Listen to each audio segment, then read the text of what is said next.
I do enjoy the scheme questions. He does got to feed him some. All of them. Yeah. Do you have an injury report yet? No, CJ's going to go down to the wire. Croft doesn't look good, and otherwise everyone else is good to go. So CJ would be Sunday morning workout. Sunday morning workout, yep. With CJ, hamstring, soft tissue, we've seen it 100 times where a guy comes back maybe too soon and makes it worse, and then it's a 2-month injury rather than a 3-week injury. Does that factor in here at all? Do you worry about that with him? Yeah, so he's such a seasoned veteran, and he's been through these situations. So really, it's relying on the player to make the sound decision for not only himself but the organization and the team, because it's you also don't want to go out there, play the first series, and now you're out, and we're our depth is hit. But CJ is very, very smart. He's been working relentlessly, and if he's feeling it on Sunday, he'll be rolling. You mentioned Damian. If CJ can't go, what have you seen from him over, since camp? And this is a guy who played safety in college, and just kind of the progression that he's had. No, we're really excited about Damian. He's a rookie, so maybe what he doesn't lack in experience, he makes up for with smarts, mental quickness, just an understanding of football, and he's going to have rookie moments. But the more he plays, the better he's going to get, obviously. And he's one of the guys that I think is going to be a staple here for a while. He's very talented. He studies his butt off, and he is one of the for his size right now, and he'll get bigger when he gets an NFL offseason and meal plan. But his ability to uncoil and tackle people is one of the best in the draft, and so he doesn't give up very many leaky yards. He belongs. Let's just say that, and he's only going to get better. What were some of the traits other than that led you to believe he could make that transition, the position, and the switch at this level? You look at just his. I mean, he's such a big body, right? He's got so much more to fill in, but. You're just talking to him, his mental quickness, his speed, his length. He just looks like a modern-day linebacker in the vision of what we look for with ours. You look at, and I'm not comparing him to Fred, so let's make sure he's not quite there yet, but you look at Fred's first game of his rookie year against Minnesota, they look darn near the same, just these lanky guys who are trying to figure it out, and obviously Fred turned into the player he did. Hopefully ours does also, but he's got a lot in him. We just love his mindset and the way he's built. Usually, if you have a rookie with a green dot situation, if he has to do that, it could be a little bit nerve-wracking. When we were talking to Jeff yesterday, he sounded very confident about him taking over that spot. Yeah, with Damian, it's almost like, hey man, you don't have to communicate for everybody. I mean, the amount of stuff he gets out of his mouth, pre-snap wise, with regards to close calls, checks, and all of it, is fascinating for a rookie. He's very, very confident.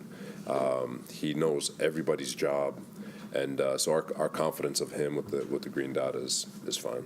Robert, did you ever get any explanation from the league on the call on Quincy in London? We did. I'm just gonna let it go. Just let it go. Robert, with regard to Justin Hardy, can you speak to about what you guys are looking for in him when you brought him in? And obviously, he's made such he's first year here, he's a captain already, and all that kind of thing. Yeah. What he brings to the table. For sure. So gunners, to me, it's one of my favorite positions on the team, offense, defense, special teams. That is a check your manhood. It's mindset.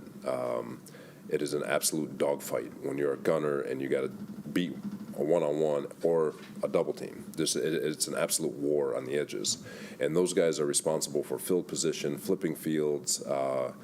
They can win a lot of games without it ever really coming to attention. So Hardy is probably one of the best in football at that position. On top of it, his leadership skills, his deliberateness, his veteran presence. He's everything that you would want out of a football player from a character standpoint. But as a gunner, which is a very underrated position and one of my favorites because it just represents manhood. He's pretty darn good at it. I mean, obviously you had a bit of more familiarity perhaps with him in the same conference. How much influence did you have with Joe on getting him in here? Joe, talking with Brant, obviously, Joe gets it. He knows exactly what teams need, and he knows exactly what, from a character standpoint and all that stuff. So it didn't take much talking to. It was Joe and his staff do a phenomenal job seeking all those guys out, and Hardy was one of the guys that were identified. He gave him the Brant to look at. Brant gave the thumbs up, and Joe made it happen. Just one more thing to belabor, but how rare is it for a free agent to come in and become a captain immediately? It doesn't happen a lot, does it? It depends. I don't think it's abnormal. Usually, if you're doing a good job with regards to bringing in the right people, it can happen. It's a new voice. They come in with the right amount of energy. They demonstrate everything that you're expecting them to demonstrate, and so it's not abnormal. Robert, we talked a lot over the last 2 weeks about the first quarter and the changes you were going to make and things. I know you have 2 days left here before the game, but how do you feel about how those changes have occurred, and how do you feel about where you guys are at entering Sunday? We feel good about it. Obviously we'll see Sunday. Got put up or shut up, right? But we'll get an opportunity to continue building through it. We've got these 3 games before the Thursday mini bye to see if we can tweak something else. But we feel good about the soundness of everything. I think the guys have responded well to everything, and now it's just a matter of going out and executing. With Matt Cavanaugh, can you describe what his role is and the challenge for him coming in so late in the process, trying to get into the mix here? Yeah, so Cavanaugh, he's been fantastic. He's been everything that we wanted. God rest his soul with Napper. The idea with Napper, former coordinator, quarterback coach, kind of can be that old soul for the quarterback and for Mike, who's also a first-time play caller. So, we took time in thinking about how we wanted to fill that role, and it was not easy, obviously. And Cavanaugh was a name that continually popped up from a lot of people around the league who I trust dearly, and he's very similar in that role. He's a former coordinator, old soul, has a lot of experience with quarterback play. Played the position, so just to be that presence in the room. So he's been awesome. He's been everything that we wanted, and couldn't be happier to have him. Take a couple more, Robert. The trade deadline's a week from Tuesday. Some of your players' names are going to be thrown out there by us as possible trading. How do you handle that with players in terms of their names being out there? That could be stressful for them. Yeah, just like everyone, you got to ignore the noise.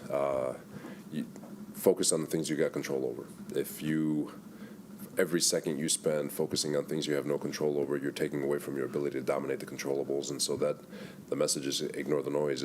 You can't control what people say. You can't control what people make up. You can't control what agents tweet. But you can control how you operate on a day-to-day basis to put your best foot forward. So when 32 teams see your tape on Sunday, it's the best possible thing you can put out. Robert, I meant to ask you this a few days ago. With Tevin Coleman returning kicks, how did that come about? Because he hadn't done that at all. Yeah, I think I told the story. I'll say it again. Brick. It starts with Albrecht. When they were in Atlanta together, he kept asking Tico, "Why aren't you returning kicks? You'd be a Pro Bowl kick returner."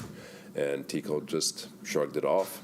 We go to San Francisco. No one ever thought anything of it. We get here, and Brick was telling me the stories about how he was always trying to nudge him, and asked Brant, and Brant said, "Yeah, if he wants to go out there and give it a try, go back there." So we asked Tico. I said, "Tico, why don't you just go back there, man? It's never too old to put a tool in your toolbox." And he went back there during practice, fielded a couple kicks, looked natural, threw him out there, and Tico did the rest. So it's credit to Tico. And it shows that it doesn't matter how late you are in your career, it's never too late to put another tool in your toolbox, and so credit to him. Is that something you think could keep going with him, or are you going to mix things up? No, for sure. There's a couple of kick returners, more the merrier. So giving them those opportunities to stack those up will definitely keep coming. I got a deep in the weeds question here because DJ's not here, so I got to ask it. I'm going to give DJ, if you're listening, I'm going to give my strategy question. There we go. The coin toss. All right? I think you've got 3 coin tosses you've deferred every time. Would you ever say, you know what, we're taking the ball to maybe try to jumpstart the offense? You know, that's a very good question. You know, we talk about it. It comes down to just overall philosophy and what you're trying to get done right before. There's a, I don't want to get too much into detail on it, but I mean, it's not a secret. Being able to lap a team at halftime is one of the greatest things you can do. You can be down 2 scores, score right before the half, get the ball, score again, and now you're right back in it. So you're setting yourself up. Ideally, we get a quick 3 and out, so we start well on defense, get a quick 3 and out, the ball gets to our offense immediately. That would be a perfect situation. And so when it works out the way it's supposed to, you could blow a team out by the time you get into the middle of the 3rd quarter because of the ability to lap people. So it is a valid question, something that we'll bring up, but at the same time, you know, it's such an advantage when you defer in our mind with regards to finishing with the ball at the half and then starting with it to start the second half. You can do a lot of damage. Can I ask about your T-shirt? Yeah, this is Robin Rosa is Coach of the Week at make sure I get this right, Walt Whitman High School. He's in his 13th season. They started 6-0, won the spring league. So again, an undefeated coach with 6 wins. Rub some off, see if we can get a dub. So Thanks, everybody. good. All right, thank you, everybody. So you'll be deferring on Sunday, obviously. Maybe. I didn't go the DJ route and say, what are you going to do Sunday?